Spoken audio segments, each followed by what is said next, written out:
brothers and sisters, and welcome to this time of daily scripture reflection. Our verse for today is taken from the Gospel of Matthew, chapter 9, verse 21, which says, "For she said to herself, 'If I only touch his cloak, I will be made well.'" Now, if we look at the background from where this particular verse comes from, this happens roughly around the time when Jesus is in the prime of his ministry. He is seen healing people, curing them of their diseases, as well as performing various miracles around the place.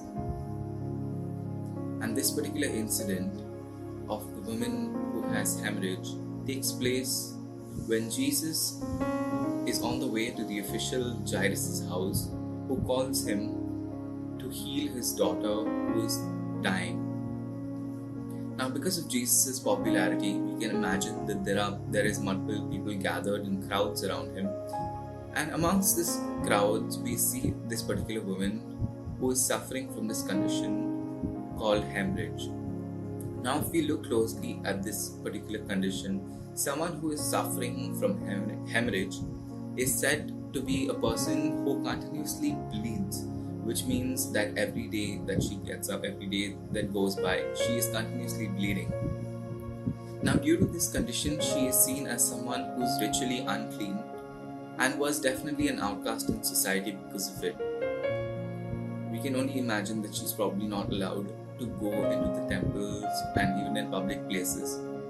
Hence, her suffering was not only physical, but also social, as she was not allowed to do the things that any normal person was allowed to do. Now, in the Gospel of Mark, we see a detailed explanation given stating that the woman was suffering from this condition for the past 12 years. And in order to improve her condition, she had been to the best of doctors and physicians, but her condition did not get any better, but in fact got much worse. So now when she heard about Jesus and this person who is going around and healing people, she did not expect a person like him to really talk to her, or let alone ask her to ask him to heal her. But she realizes the power that Jesus possesses, and therefore assures herself in faith that even though she may not be able to talk to him physically and ask him to heal her, that even the simple act of her touching the hem of his garments was enough to heal her. And so when the event plays out, we see that the crowds have been following Jesus from one place to another. And this woman sneaks into the crowd and manages to touch Jesus' cloak. And at that very moment, she is healed instantaneously and completely. And some commentators also state that, her blood immediately dried out.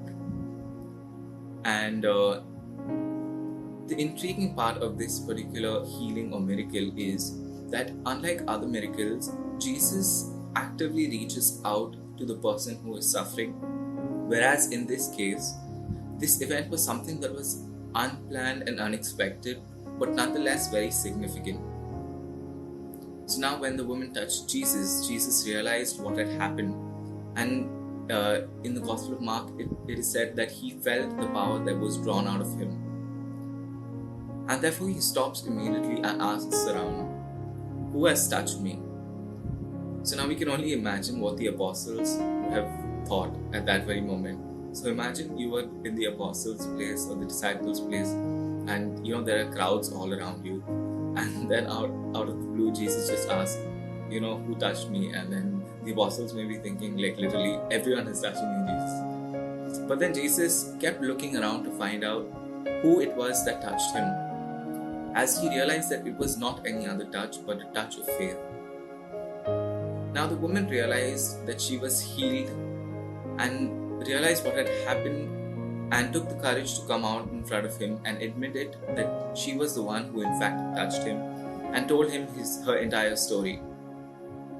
So now by calling her out in front of the public, Jesus not only heals her physically, but there's a complete transformation and restoration in her life.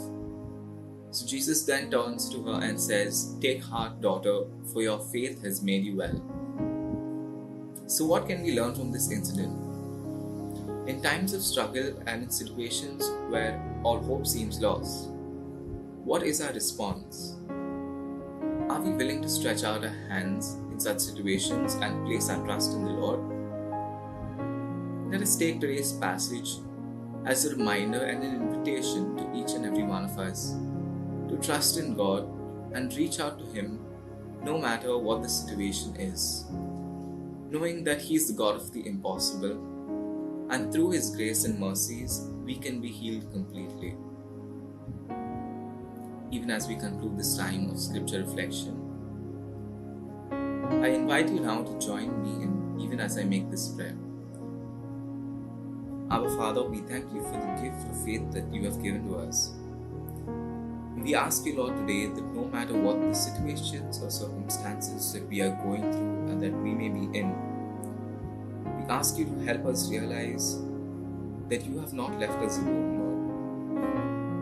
Lord. Lord, even when all hope seems lost, help us to continue to realize that you are near to us and that you are just an arm's reach away. Help us, Lord, to trust in you every day, just like the woman who came to you in faith, and that we may be delivered through your mercies and grace.